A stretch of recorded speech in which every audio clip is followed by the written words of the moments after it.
खबर का मतलब बवाल न्यूज। हमारे चैनल को सब्सक्राइब जरूर करें। नमस्कार।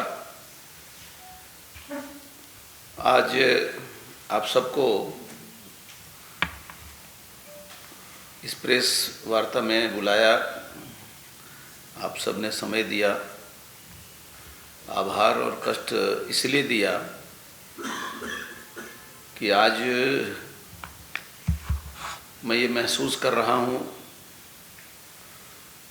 कि झारखंड जब बना था तब भी इस प्रदेश में मुझे याद है जो हालात थी पूरे प्रदेश की, वो एक प्रकार से जंगल राज का हालात था। तब हम लोग बिहार से अलग हुए थे और बिहार में आरजेडी की शासन काल में अधिकांश उग्रवादी झारखंड में शरण लेकर और यहाँ नरसंहार भी कर रहे थे और यहाँ की आर्थिक तंत्र को पूरी तरह से बर्बाद कर दिया था। आम जीवन दुरूह हो गया था। फिर से एक बार मुझे बहुत दुख के साथ ये कहना पड़ रहा है कि आज फिर से एक बार झारखंड प्रदेश लगता है जंगल राज में चला गया है। अभी नई सरकार बनी है, पुरानी सरकार नए चोला में आई है। चुनाव के समय भी हम इस बात का अंदेशा जाहिर कर रहे थे कि झारखंड में अपराधी संगठित गिरोह के रूप में काम करने वाले लोग अपने आप को तथाकथित उग्रवादी कहते हुए फिर से सर उठाने लगे। पिछले 5-6 दिनों से चाईबासा में जो घटनाएं घट रही हैं वो बहुत ही दुखद हैं, बहुत ही लज्जाजनक और हृदय विदारक है। ग्रामीणों को अपनी सुरक्षा में रात भर जागरण करना पड़ता है, रतजग्गी करना पड़ता है, अस्त्र उठाने की मजबूरी हो गई है, क्योंकि जो तथाकथित उग्रवादी हैं आर्थिक लाभ के लिए और आर्थिक आमदनी के लिए संगठित गिरोह के रूप में काम करते हैं। कहीं वो पीएलएफआई के रूप में होंगे, कहीं एमसीसी के रूप में होंगे, कहीं और कई प्रकार के नाम देकर के अलग अलग ग्रुप खड़े हैं। चाईबासा में पहले ग्रामीणों की हत्या हुई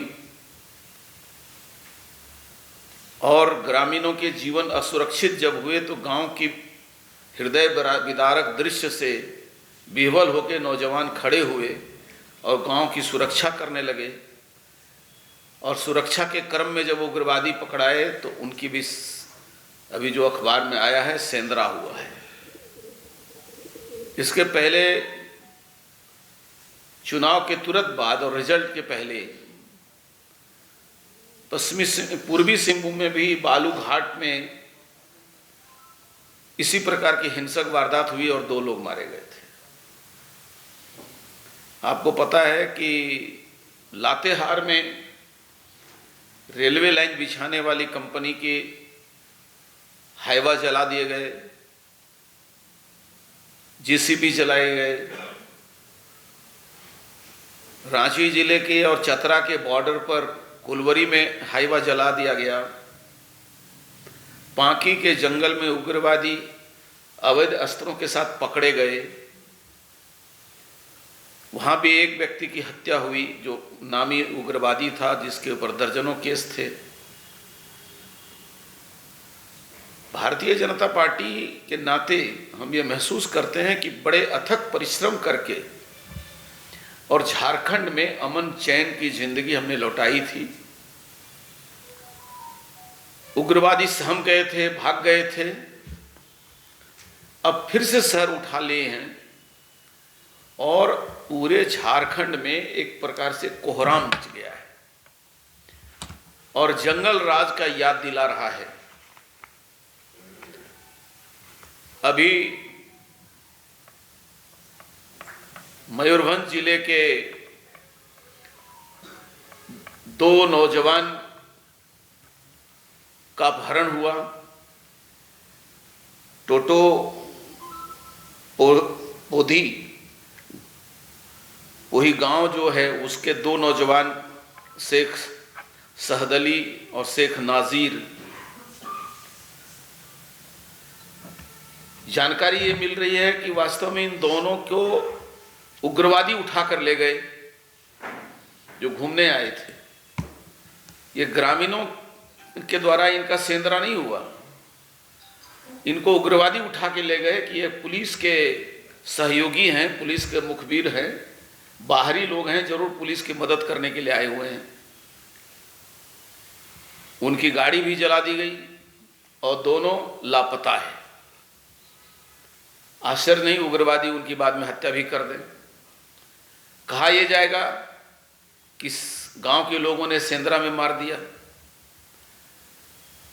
भय इस बात का है कि गांव के लोगों को बाद में फिर सेंधरा के नाम पर, हत्या के नाम पर केसेस में फंसाए जाएंगे और बाद में गांव के लोगों को परेशान न किया जाए।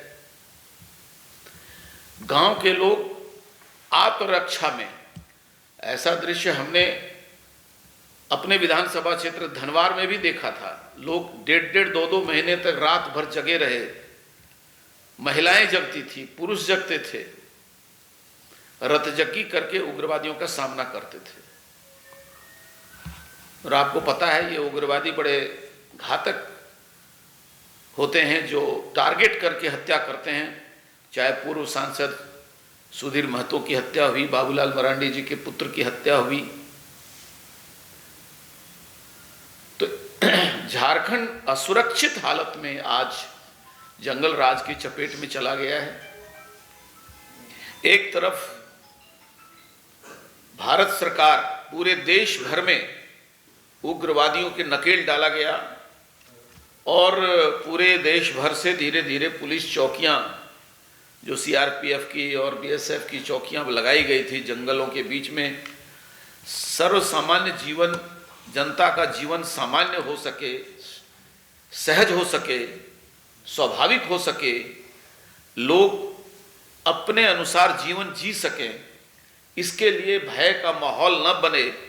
पुलिस चौकियां एक तरफ पूरे देश से हटाई जा रही हैं और झारखंड में जो हालात बन रहे हैं उसमें आने वाले दिनों में धीरे धीरे सेना का प्रयोग बढ़ने वाला है।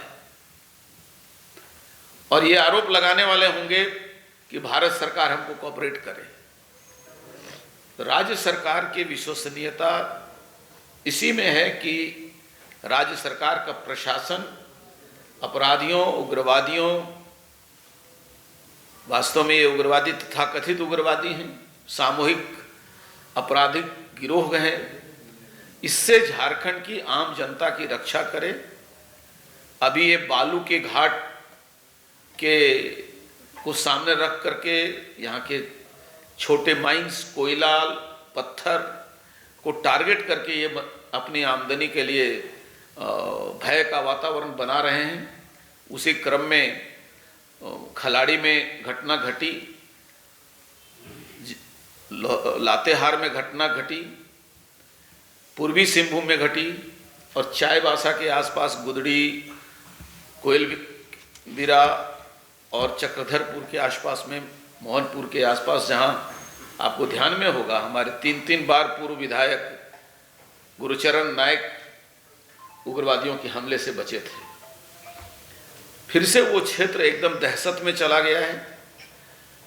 तो मैं इस प्रेस कॉन्फ्रेंस के माध्यम से कहना चाहता हूं कि सरकार कानून व्यवस्था को सुदृढ़ करने की प्रायोरिटी तय करे, प्राथमिकता तय करे और आम आदमी रोजी रोटी की कमाने का कोशिश करे या जान बचाने के लिए उग्रवादियों की पहरेदारी करे। ये एक बड़ा सवाल है सामने। झारखंड को फिर से जंगल राज में जाने से रोकना जाए और आम आदमी से लेकर के और प्रशासनिक अधिकारी की भी जान माल की सुरक्षा होनी चाहिए। आज हमें इस बात का डर है कि बाद में इन्हीं ग्रामीणों को जो आज अपनी सुरक्षा के लिए उठ खड़े हुए हैं, क्योंकि उनकी मजबूरी है, जब प्रशासन उन्हें उग्रवादियों से अपराधियों से बचा नहीं सकेगी तो उन्हें आत्मरक्षा खड़ा होना पड़ता है। और जब रात के अंधेरे में जब अनजाने लोग मारे जाते हैं तो भविष्य में ग्रामीणों को प्रशासन न तंग करे, इसकी भी संभावनाएं बन रही हैं। तो आज इस अराजक हालत से झारखंड को बचाने की स्थिति उत्पन्न हो गई है। और ये आज जो नई सरकार बनी है, मुझे लगता है कि सारी उसकी सबसे पहली प्राथमिकता होनी चाहिए कि लोगों को कानून के राज पर विश्वास हो। झारखंड में अब सरकार घोषणा कर रही है कि 23 स्थान 24 स्थान उसने घोषित कर दिए कि ये रास्ते असुरक्षित हैं। मुझे तो आश्चर्य लगता है, कोई प्रशासन कह रहा है कि चतरा जाने की रोड असुरक्षित है, चकाई जाने ये चाईबासा जाने की रास्ता असुरक्षित है, बोकारो जाने का गोला से आगे बढ़ने का रास्ता असुरक्षित है। सरकार ये बता रही है कि 24 रास्ते झारखंड में असुरक्षित हैं। अब जब कानून ये बात की घोषणा कर रही है कि 24 रास्ते जो एक दूसरे जिले से जोड़ता है, झारखंड की राजधानी से जुड़ता है, अब वो रास्ते सिर्फ रात के लिए असुरक्षित हैं कि दिन के लिए भी असुरक्षित हैं? मुझे लगता है दिवालियापन है कानून व्यवस्था का, और ये दिवालियापन से झारखंड को बचाना पहली प्रायोरिटी है। यदि ये काम करने में सरकार अक्षम होती है तो मैं समझता हूँ ये बहुत दुर्भाग्यपूर्ण होगा और जनता के लिए बड़ा ही चिंता युक्त बात होगी। बहुत धन्यवाद।